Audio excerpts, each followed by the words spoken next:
Today we're going to talk about Jonathan Kuminga. We couldn't cover this here before since there was games and we were talking about every result and how the Warriors have been playing, the Warriors defense.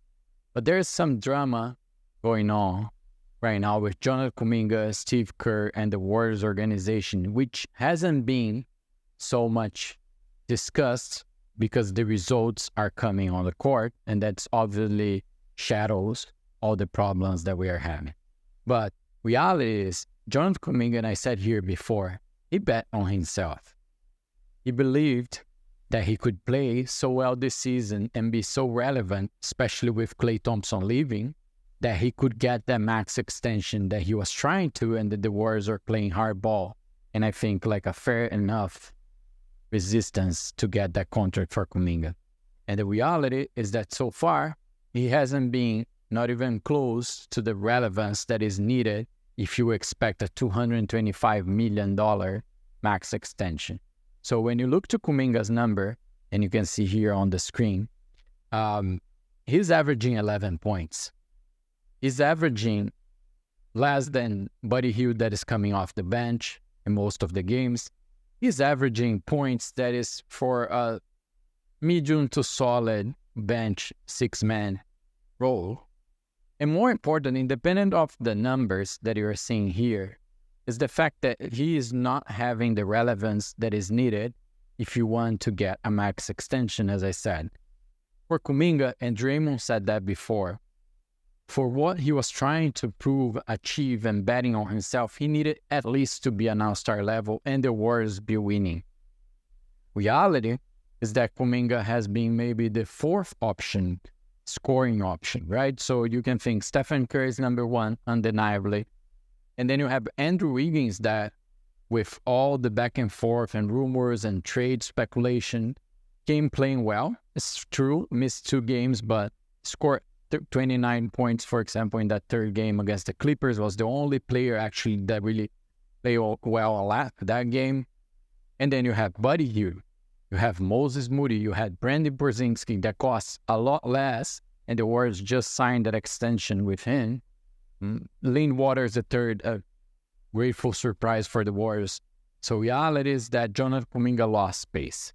And then he ended up being benched, and that's where the whole drama started from something that actually we have seen in the past, right? And I think Kuminga has a lot to learn from that. It sounds to me that he didn't learn, and I'm going to tell you more about it. But look at this.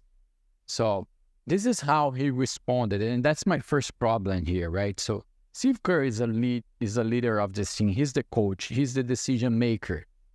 Like, the team needs to understand that. You have a technical leader, an on-court leader, that's Stephen Curry, the superstar that is the face of the franchise. But the system that is implemented is Steve Kerr. And Steve Kerr won't have problems to bench anyone. Everyone here watched the Olympic Games, right? We saw what happened with Jason Tatum. So it won't be different with Kuminga. But Kuminga has this passive-aggressive behavior, which doesn't make any good for him. So look at his answer. It wasn't my decision. I got a text. That's already problematic. It's the kind of things that you don't share. Like, if there was a problem, deal with that behind the curtains. You don't have to go to the media and share that. This is how it's going to go. This is who it's going to be, and I went with it. What I'm supposed to do, another passive-aggressive mention. Ask why I'm not starting. This is the decision of the coach. Of course, it's the coach that has to make that decision. Every player will want to start, and we will follow what he's going to. So the problem is that he tries to put this thing like he's accepting, but he's really putting those words that everyone understands, and we have seen that in the past. We had that drama as well in the past where he was asking for more minutes, and then he came and played well. But fact right now here is that other players are deserving more. So Kuminga put himself in a big bet because he's trying to go for that max extension. Right now, he probably not even getting half of that because his value is going to be based, at least so far, as a 6-man role or even that 7th option because you have Buddy Hield coming from the bench.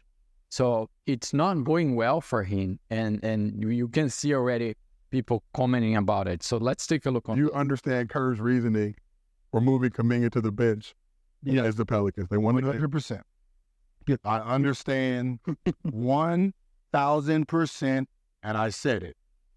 Well, we talked about this before. If he don't sign that contract, his ass is going to that bench, and he's going to be worth a $6 million value. If he would have signed that contract, what they wanted, he would have been starting, doing everything he wanted to do. But because they haven't came up to the number that they both wanted, they're going to bring him off the bench, and whatever he does off the bench is going to be capped off at a $6 million, and that's what he's going to be worth. Now, you're telling me, and you want a basketball player to say, your first option and your second option is not here, we're going to bench the third option? You're not going to be our first option? Where does that happen at? First pick? No. Where does that happen? Nowhere. In basketball? Nowhere. My first two, this is like going to Phoenix. Kevin Durant, out. Booker, out. Beal, off the bench. What? Excuse me? What? Yeah. Makes sense. Why? Why? Because I'm scared he's going to go out there and have 40. I'm scared he's going to go out there and try to carry the team. And I completely agree with Drew Arena. That's their podcast. And it's a thing that no one is really talking about. And I'm opening here the cap space for the Warriors for you. As you can see, I already updated for the new extensions that were signed. Moses Moody, keep in mind, that's just some random numbers to round for the 39 million. I haven't found the exact numbers per year. But the fact that the Warriors have a very tight space for the next year, signing that 225 million for Kuminga compromise everything. So you need to guarantee that that player getting that amount is the guy that's going to be the second all-star that the Warriors are looking for.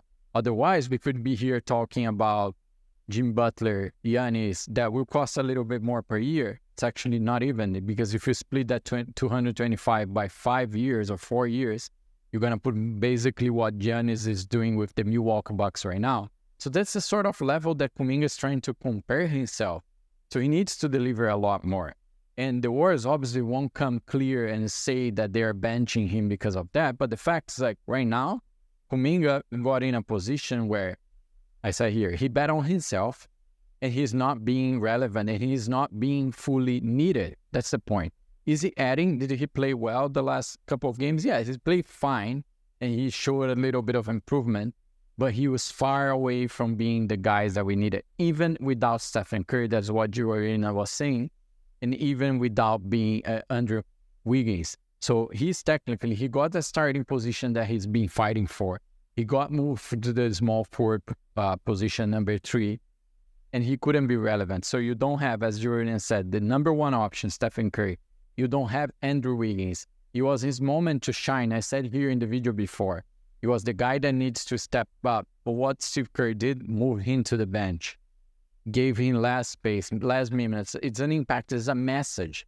Like anyone can see that there's some message there. Like, you want to conquer that, you're going to need to do a lot more. And you're going to need to be good on the offense and defense. That I keep saying here, the Warriors, they are everyone committed and invest in the defense side. And Kuminga is probably one of the worst ones that we have right now in the team when you're talking about defense. And that plays really bad for him because you could invest in other options. So Kuminga's in a tough situation right now. That's the reality. I want to know what do you think? Like, do you think that Kuminga would turn the table? He will be able to get the max extension. More important, and what is matters for the Warriors and for the fans, will Kuminga play in a level where he delivers so much and makes so much impact for the team that he deserves that? Or do you think that more and more he's going to lose space, he's not being relevant, and he at the end, he's not even going to get close to that? So leave on the comments your opinion. I think it's a situation that the Warriors have to deal with. This drama is not highlighting right now because everything has been positives and surprising for the Warriors. But if we start losing and everyone start feeling that more is needed from him, people will start like asking and questioning more, and I think it makes the situation even more difficult. So the solution for this, in my opinion, is Kuminga, every minute that he's on the floor, he needs to call game. He needs to be that one guy that will get the ball, put the ball in his hand, under his arms, and say, I'm going to define this game. I'm going to lead this.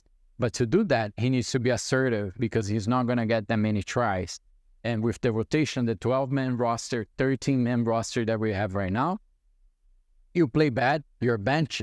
They bring someone else. And Steve Kerr already showed that. Like we did once with Gary Payton, with Kyle Anderson, with Melton. Whoever's playing better is going to play a little bit more. So Kuminga bet on himself, and now he needs to prove it.